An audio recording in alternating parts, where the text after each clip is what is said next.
Excellences, mon cher frère André Rajoelina, président de la République de Madagascar et coprésident de ce sommet. Excellences, mon cher frère Emmanuel Macron, président de la République française. Excellences, mon cher frère Valera Makanda, président de la République des Seychelles. Excellences, mon cher frère honorable Dr Amgoulam, Premier ministre de la République de Maurice. Excellences, Mesdames les Premières Dames, Mesdames et Messieurs les membres des gouvernements des États membres de la Commission de l'Océan Indien et responsables des institutions nationales, Monsieur le Premier ministre de Madagascar, Mesdames et Messieurs les chefs des institutions malgaches, Monsieur le secrétaire général de la Commission de l'Océan Indien, Mesdames et Messieurs, membres du corps diplomatique et représentants des partenaires et observateurs auprès de la COI, Excellences, distingués invités, Mesdames et Messieurs, Assalamu alaikum wa rahmatullahi wa barakatuh. C'est à la fois un honneur et un grand plaisir d'être parmi vous aujourd'hui pour participer à ce 5e sommet de la Commission de l'Océan Indien ici, dans cette belle ville d'Antananarivo.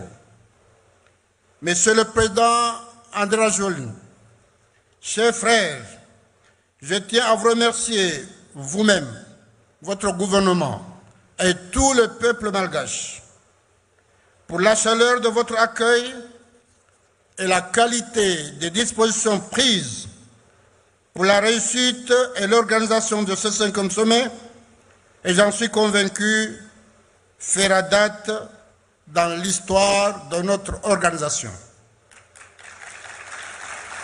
J'ai un grand plaisir à retrouver ici mes chers homologues, chefs d'État et de gouvernement, États membres, pour que nous discutons ensemble des enjeux d'avenir pour notre région de l'océan Indien et que nous fixions le cap de la COI pour les années à venir.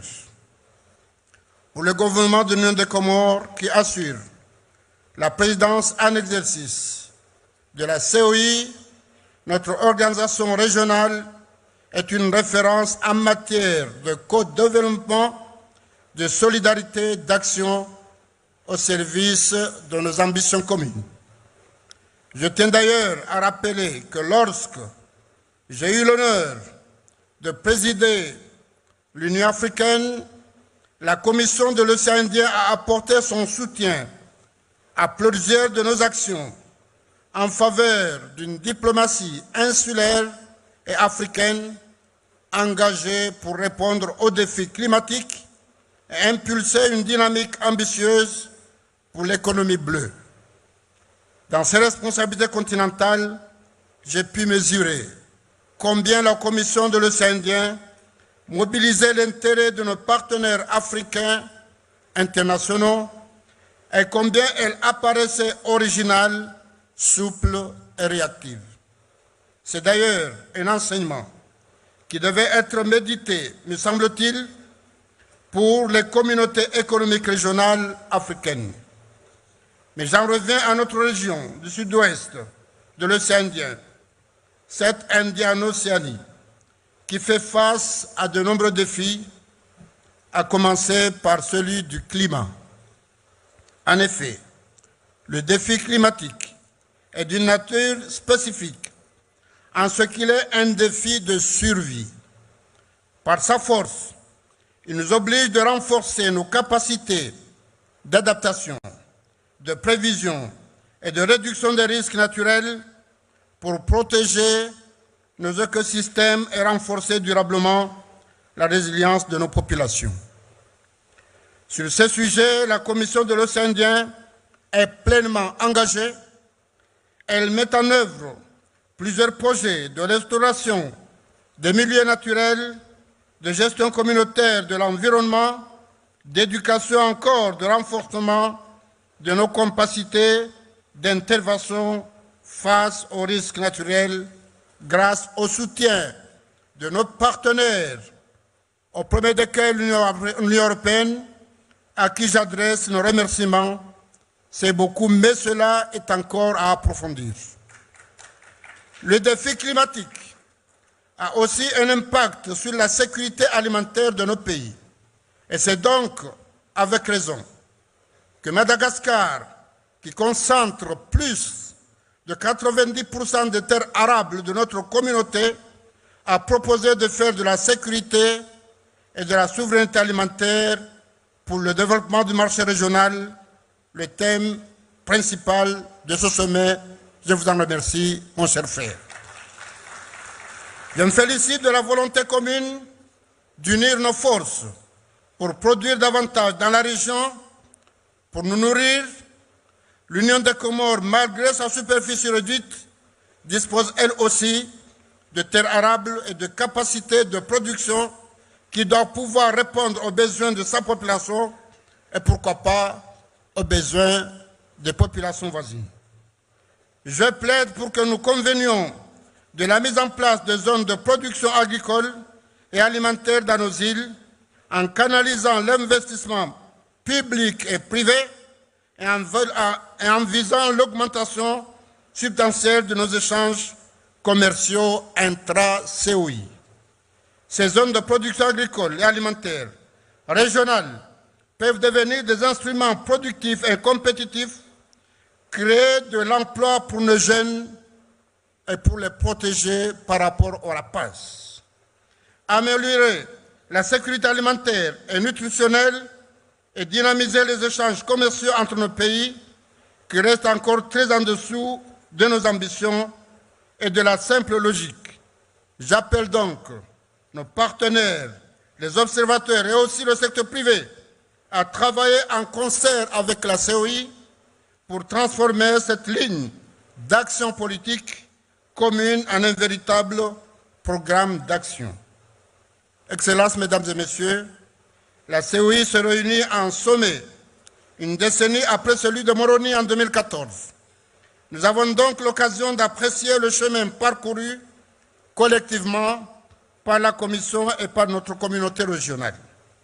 D'ores et déjà, nous pouvons nous féliciter de la créditisation de la COI auprès du Fonds vert pour le climat qui permet à nos pays de formuler des programmes d'adaptation, d'atténuation des effets de changement climatique jusqu'à 50 millions de dollars. Nous pouvons aussi nous féliciter des soutiens variés apportés par nos partenaires bailleurs, dont l'Union européenne, l'AFD, la Banque mondiale et entre autres, ces partenaires doivent être confortés, ils doivent aussi être élargis. Le sommet de la COI est aussi une occasion de redire notre engagement à assurer la stabilité et sécurité dans notre partie du monde. L'océan n'est pas une barrière qui nous sépare, mais un lien entre nos îles, une opportunité pour notre développement et une responsabilité partagée de protection, car il est un héritage commun à préserver et à léguer aux générations futures. Alors que le terrorisme et la criminalité organisée font peser sur nos pays une menace forte, le mécanisme régional de sécurité maritime constitue une avancée majeure pour la sécurisation des routes maritimes. J'en remercie notre partenaire la France pour son appui et la lutte contre les crimes, trafics et menaces en mer. Nous devons poursuivre cette mobilisation qui donne des résultats et embarque à nos côtés les États riverains du continent. Mesdames et Messieurs, la solidarité qui nous unit repose sur un authentique esprit de fraternité et de respect qui nous permet de surmonter nos différends. C'est cette solidarité active qui nous a permis de répondre à des défis importants tels que les risques sanitaires, en particulier à l'époque de la pandémie Covid-19. C'est celle encore qui nous a permis de renforcer nos capacités nationales dans l'avancée d'une conscience environnementale ou encore dans l'échange des expertises. L'Union des Comores est reconnaissante des nombreux appuis fournis par la CEI.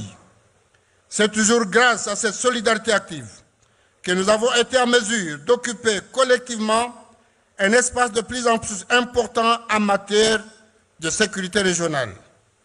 Cependant, après 40 années de coopération régionale, nous pouvons et nous devons regarder loin et aussi gagner en ambition.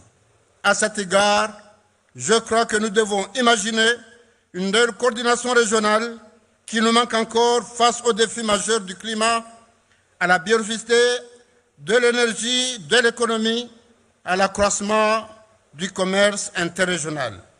Je propose donc que lors du prochain Conseil de la CEI, nos ministres puissent aborder cette question importante pour proposer aux États membres des options innovantes et utiles.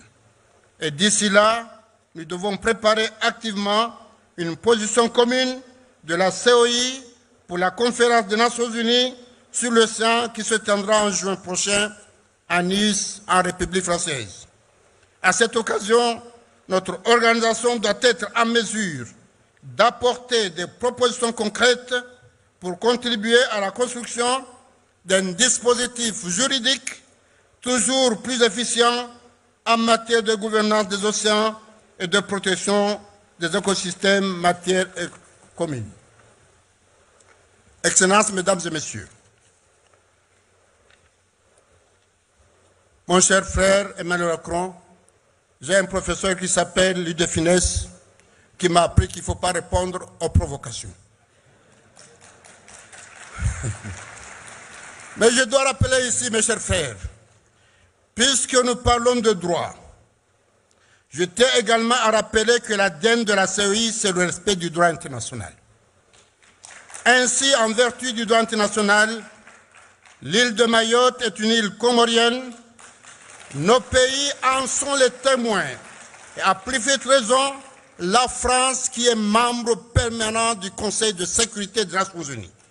Et c'est pourquoi, avec les présidents français, y compris mon frère Macron, nous nous sommes attelés à un dialogue franc, sincère et responsable pour aboutir à une solution moralement acceptable et juridiquement valable pour la résolution de ce différend territorial qui nous oppose.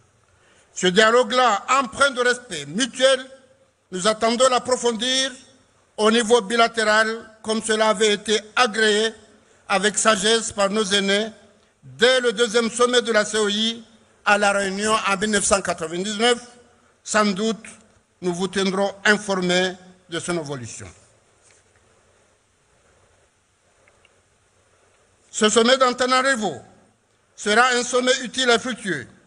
Il sera aussi l'occasion de réaffirmer l'amour de notre région, l'amour de nos patries et notre foi dans la coopération régionale au service d'une région toujours plus prospère, toujours plus souveraine. Mais permettez-moi de vous remercier tous d'avoir donné cette confiance à mon pays, l'Union des Comores, et j'ose espérer que vous n'allez pas être déçus.